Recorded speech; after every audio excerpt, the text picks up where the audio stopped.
Hello students. तो हम लोग मिसलेनियस एक्सरसाइज 5 सॉल्व कर रहे थे। उसका क्वेश्चन नंबर 18 हमें डिस्कशन करना था। तो क्या दिया है देखो, if triangle ABC is a triangle whose orthocentre is P and circumcentre is Q. कोई एक ट्राइंगल है ए बी सी और उस ट्राइंगल एबीसी का ऑर्थो सेंटर है पी। ऑर्थो सेंटर यानी ऐसा हमने एक अल्टीट्यूड बनाया तो तीनों एल्टीट्यूड्स जहां एक दूसरे को इंटरसेक्ट करती है उसको ऑर्थो सेंटर बोलते हैं। तो ऑर्थो सेंटर पी ले लिया, तीनों एल्टीट्यूड बनाने की जरूरत नहीं है। और क्यू क्या है उसका, सर्क्यूम सेंटर। तो सर्क्यूम सेंटर यानी जहां तीनों मेडियन एक दूसरे को इंटरसेक्ट करें। ये आर जो है ये मिड पॉइंट हो जाएगा बीसी का और यहां पर ये क्यू पॉइंट है। तो P क्या है, ऑर्थो सेंटर, Q क्या है, सर्क्यूम सेंटर। तो हम क्या करते हैं, यहाँ सबके पोजीशन वेक्टर ले लेते हैं और सब जगह देखो P P P P दिया हुआ है। तो हम एक काम करेंगे, P के रिस्पेक्ट में सब पोजीशन वेक्टर लेंगे। तो let A bar, B bar, C bar, R bar and Q bar be the position vectors of A, B, C, R and Q with respect to कौन सा पॉइंट लेंगे, with respect to P। P को हमने fix point ले लिया या reference point ले लिया। सो यहां पर देखो ये R जो है, ये R क्या है, BC का मिड पॉइंट, क्योंकि उसने क्या बोला है, उसने ये बोला है कि Q is the circumcentre. So since R is the midpoint, R जो है मिड पॉइंट है किसका, BC का। सो देयरफॉर R बार क्या होगा, B bar plus C bar by 2। R bar क्या होगा, B bar plus C bar by 2। ये 2 इधर आ जाएगा तो 2 आर बार इक्वल्स टू क्या हो जाएगा, बी बार प्लस सी बार। इक्वेशन नंबर 1 क्या आ जाएगा, 2 R bar equals to B bar plus C bar. अब एक बात ध्यान रखो, ये पी ऑर्थो सेंटर है तो ये एपी बार और ये ए आर जो मेडियन है इसका क्यू आर बार। तो ये क्यू आर बार और ये एपी बार ये एक दूसरे को पैरेलल होते हैं। सो इन ट्रायंगल एबीसी, ये एपी बार जो है ये पैरेलल होगा किसको, क्यू आर बार को। AP bar is parallel to Q R bar. और ये जो एपी की लेंथ है ये क्यू आर की लेंथ की डबल होती है। Also AP is double of QR। ये याद रखना आपको, ठीक है, ये प्रॉपर्टी है ऑर्थो सेंटर और सर्क्यूम सेंटर की। तो देयरफॉर हम AP बार लिखने की जगह PA बार लिख लेते हैं क्योंकि यहाँ PA बार का काम है। सो PA बार इक्वल्स टू, इधर भी फिर RQ बार लिखना पड़ेगा। इधर PA AP को PA किया तो उधर QR को RQ करना पड़ेगा। Now what is PA bar, A बार, क्योंकि ए बार माइनस पी बार लिखते हैं लेकिन पी तो फिक्स पॉइंट है तो पी का पोजीशन वेक्टर नहीं आएगा, नहीं तो ऐसा लिखना पड़ता। क्यों नहीं लिखा ऐसा, क्योंकि P is a fix point. जैसे ओ ए बार को ए बार लिखते हैं वैसे। और इधर क्या होगा, 2 आर क्यू बार यानी Q bar minus R bar. So A bar equals to 2 Q bar minus 2 R bar. So A bar plus 2 R bar equals to 2 Q bar।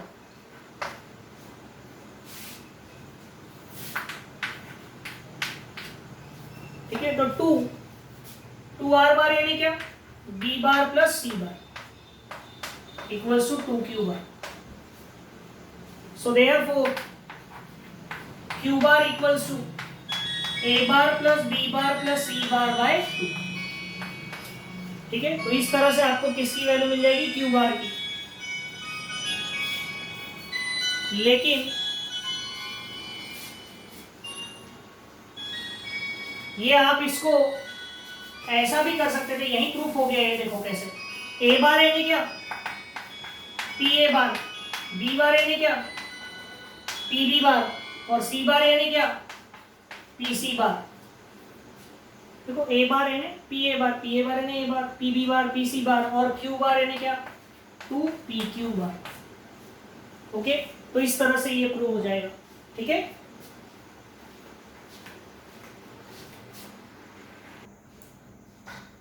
अब देखो ये नेक्स्ट क्वेश्चन क्या दिया है, if P is the orthocentre, Q is the circumcentre and G is the centroid.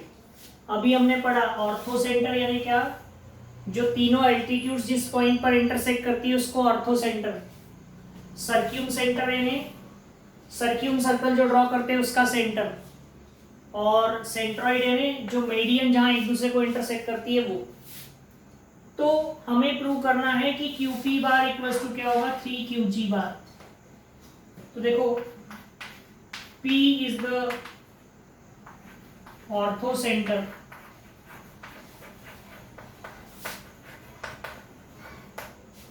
Q is the circum center,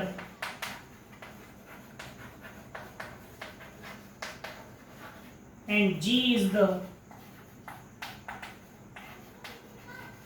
centroid of triangle.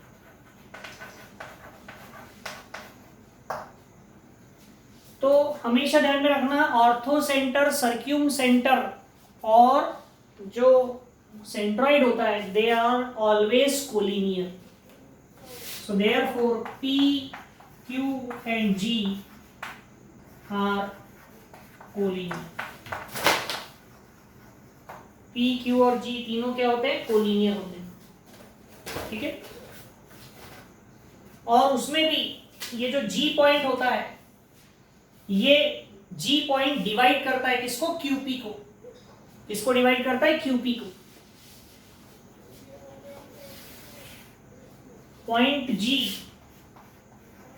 ये याद रखना पड़ेगा सब, है ना, ये रिलेशनशिप है। Point G divides QP internally in the ratio 1:2। ठीक है, पॉइंट G जो है वो QP को इंटरनली डिवाइड करता है, किस रेशो में, 1:2 में। सो अब सबके पोजीशन वेक्टर अज्यूम कर लेते हैं कि let P bar, Q bar and G bar be the position vectors of P, Q and G respectively। P bar, Q bar, G bar, ये क्या है, पोजीशन वेक्टर्स है किसके, P, Q और G के। So by internal division formula या फिर simply by section formula,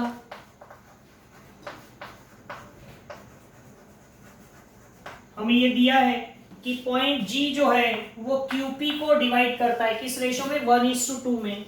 so therefore by internal division formula और फिर सेक्शन फॉर्मूला, G का पोजीशन वेक्टर G बार क्या होगा, M B बार यानी 1 P bar plus 2 Q bar upon 1+2। ऐसा formula है section formula for internal division.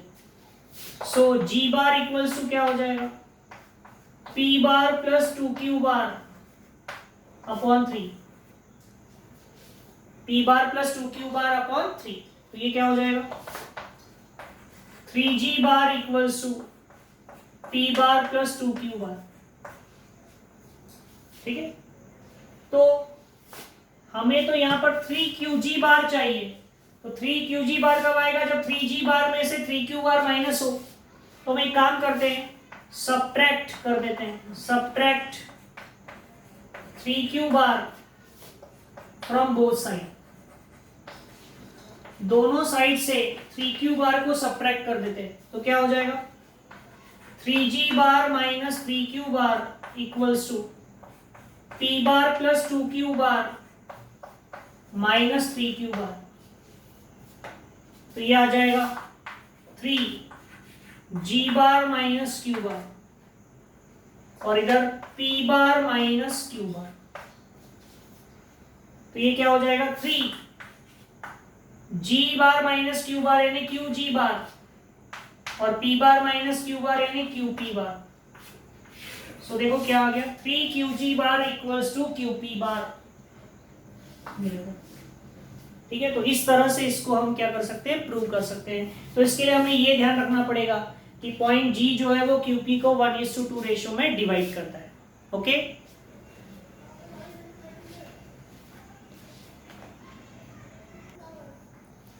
अब देखो क्वेश्चन नंबर 20 जो है वो आप सॉल्व कर सकते हैं। सॉल्व करना है ना, वो सेम क्वेश्चन है एक्सरसाइज 5.2 में। देखना question number 10 same question repeat हो गया है। ठीक है, तो इसलिए हम उसको नहीं ले रहे। अब 21 देखो क्या दिया है, dot product of a vector with vectors this this and this are -1 6 and 5। कोई एक वेक्टर है, उसका अगर हम डॉट प्रोडक्ट लेते हैं इसके साथ और इसके साथ, तो डॉट प्रोडक्ट कितना आता है, -1 आता है, 6 आता है और 5 आता है। तो हमको पूछा है कि वो वेक्टर क्या होगा। तो हम सपोज कर लेते हैं कि लेट वो वेक्टर को हम ले लेते हैं पी बार, जो हमको निकालना है उसको हमने ले लिया xi plus yj plus zk। ये वो वेक्टर है जो हमें फाइंड आउट करना है। ठीक है, और ए बार यानी जो दिया हुआ पहला वेक्टर है क्या है, 3i, j नहीं है तो उसको लिख लेता हूं मैं ऐसा 0j माइनस 5k, और B bar 2i plus 7j plus 0k, और सी बार यानी i plus j plus k। So P bar, A bar, B bar and C bar ऐसे वेक्टर्स हैं। और हमें दिया है कि इसका और इसका डॉट प्रोडक्ट -1, इसका और इसका डॉट प्रोडक्ट 6, इसका और इसका डॉट प्रोडक्ट 5। गिवन दैट क्या पी बार का डॉट प्रोडक्ट ए बार के साथ कितना है, -1। सो पी बार कितना है, xi plus yj plus zk, और ए बार कितना है 3i plus 0j minus 5k equals to -1।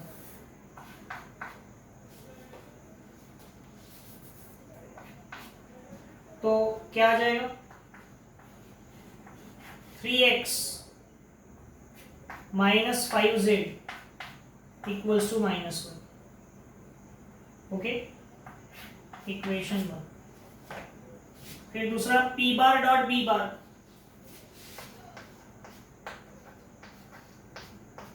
P bar dot B bar equals to क्या आएगा, कितना दिया है 6। सो पी बार यानी xi plus yj plus zk। ठीक है, dot B bar, B bar क्या है 2i plus 7j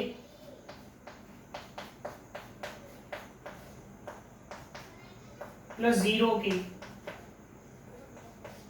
equals to 6।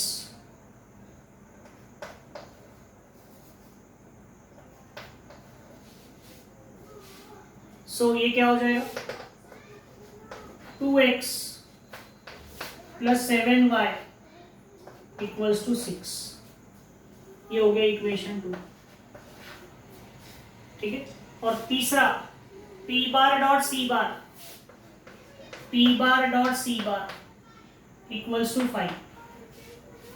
तो पी बार क्या है xi plus yj plus zk, और सी बार कितना है i plus j plus k i plus j plus k equals to कितना दिया हुआ है 5। ये आएगा x plus y plus z equals to 5। तो ऐसे आपको 3 इक्वेशंस मिलेंगे, ठीक है। इसमें y नहीं है, इसमें z नहीं है, इसमें 3 y। तो हम क्या करेंगे, इन तीनों इक्वेशंस को सॉल्व करना है। तो तीनों इक्वेशंस को कैसे सॉल्व कर सकते हैं हम, तो हम इसको क्रैमर्स रूल से सॉल्व करेंगे। सो हियर a1 कितना है 3, b1 0, c1 -5 और d1 -1, a2 2, b2 7, c2 0 और d2 6, a3 1, b3 1, c3 1 और d3 5 होगा ऐसा। अब हम डिटर्मिनेंट्स की वैल्यू फाइंड करेंगे। तो d a1 b1 c1 a2 b2 c2 a3 b3 c3, ये डिटर्मिनेंट की वैल्यू। ये क्या आएगी 3 2 1 0 7 1 और -5 0 1। ये हो जाएगा 3 7 -0 नहीं लिखा तो चलेगा, -0 ये नहीं लिखेगा तो चलेगा, -5 2 -7। सो ये आएगा 3 7 21 और 2 -7 कितना होता है -5, तो वो हो जाएगा +25। ये कितना हो जाएगा 46। तो ये आपको किसकी वैल्यू मिल गई, किसकी वैल्यू मिल गई डी की। So you get the value of D as 46, ठीक है। फिर उसके बाद क्या निकालेंगे dx। सो dx निकालना है तो उसमें a1 a2 a3 की जगह d1 d2 d3 आता है और b1 b2 b3 c1 c2 c3।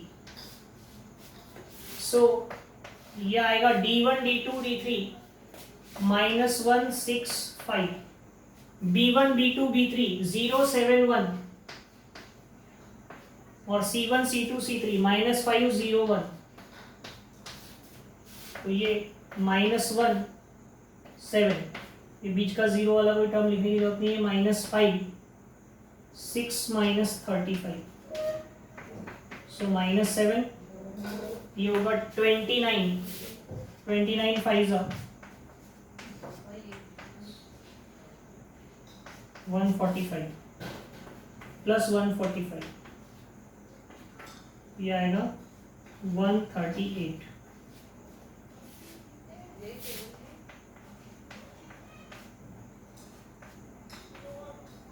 ठीक है, ये 138 आ गया dx। अब क्या निकालना है dy। तो dy कैसे निकलेगा, तो dy का फॉर्मूला क्या होगा a1 a2 a3। अब b1 b2 b3 नहीं आएगा क्योंकि dy निकालना है, उसकी जगह आएगा d1 d2 d3 और c1 c2 c3। ये होगा a1 a2 a3 क्या है 3 2 1,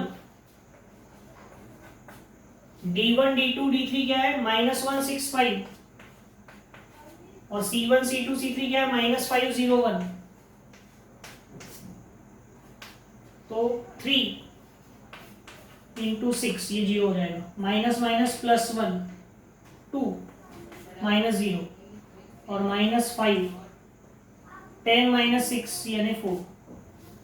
तो कितना आएगा 18 + 2 20 20 - 20 यानी 0। तो dy कितना आ गया 0।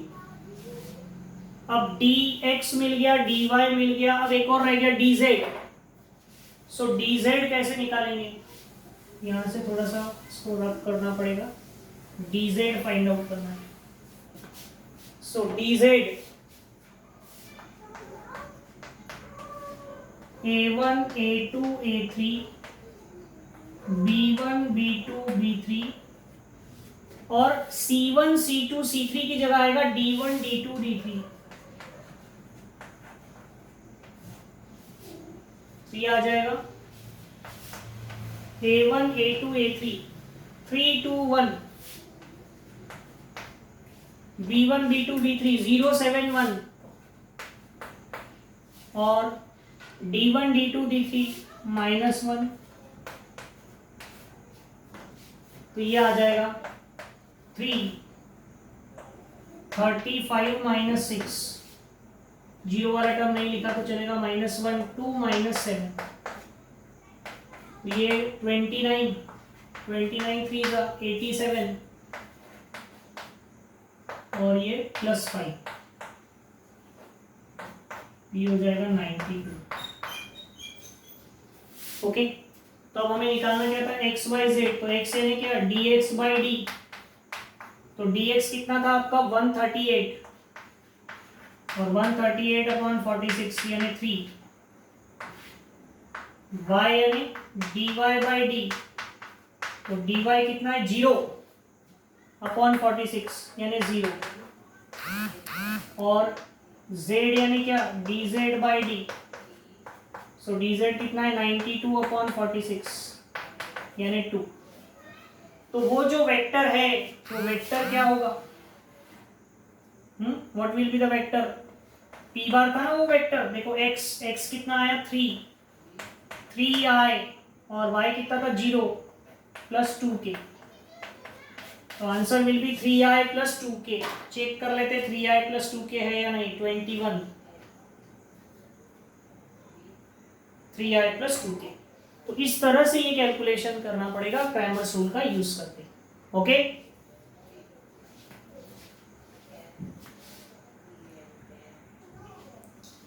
अब देखो नेक्स्ट क्वेश्चन क्या दिया है कि if a bar b bar and c bar are the unit vectors. ये तीनों क्या है? Unit vectors. a bar b bar and c bar are unit vectors. Unit vectors है इसका मतलब a बार का मैग्नीट्यूड, b बार का मैग्नीट्यूड और c बार का मैग्नीट्यूड, सबका मैग्नीट्यूड कितना होगा 1। ओके, और गिवन क्या दिया हुआ है? गिवन दैट कि a bar plus b bar plus c bar equals to 0 है। तीनों वेक्टर्स का सम कितना है? 0। हम क्या करते हैं इसके दोनों साइड में स्क्वायरिंग कर देते हैं। सो स्क्वेयरिंग बोथ साइड, ये क्या हो जाएगा? a bar plus b bar plus c बार का स्क्वायर इक्वल्स टू 0। किसी भी इसका स्क्वायर कर दिया तो स्क्वायर है उसी वेक्टर का इसका होल स्क्वायर का फॉर्मूला लगा सकते हैं। या तो होल स्क्वायर का फॉर्मूला क्या होगा? देखो a बार के मैग्नीट्यूड का स्क्वायर b बार के मैग्नीट्यूड का स्क्वायर प्लस c बार के मैग्नीट्यूड का square plus 2a bar dot b bar plus 2b bar dot c bar plus 2a bar dot c bar, है ना। फर्स्ट टर्म का स्क्वायर, सेकेंड टर्म का square, third term का square plus 2a bar dot b bar, 2b bar dot c bar, 2c bar dot a bar equals to 0। ठीक है, तो ये क्या हो जाएगा? a बार का मैग्नीट्यूड यानी 1 तो 1 का स्क्वायर, b बार का मैग्नीट्यूड यानी 1 का स्क्वायर, c बार के मैग्नीट्यूड यानी 1 का square plus 2 common a bar dot b bar plus b bar dot c bar plus c bar dot a bar equals to कितना होगा? 0। 0 का स्क्वायर 0 ही होता है। तो ये हो गया 3 और ये हो गया 2 a bar dot b bar, b bar dot c bar, c bar dot a bar equals to 0। तो ये हो गया 2 a bar dot b bar plus b bar dot c bar plus C bar dot a bar equals to -3, +3 उधर जाएगा तो कितना होगा -3। So therefore a bar dot B bar plus b bar dot C bar plus C bar dot a bar equals to 2 divide में आ जाएगा तो -3/2। तो a bar dot B bar plus b bar dot C bar plus C bar dot a bar की value कितनी आ जाएगी -3/2। Okay, तो इस तरह से ये क्वेश्चन 22 हम सॉल्व करेंगे। ओके, इसके आगे के क्वेश्चंस फिर हम हमारी नेक्स्ट क्लास में डिस्कशन करते हैं।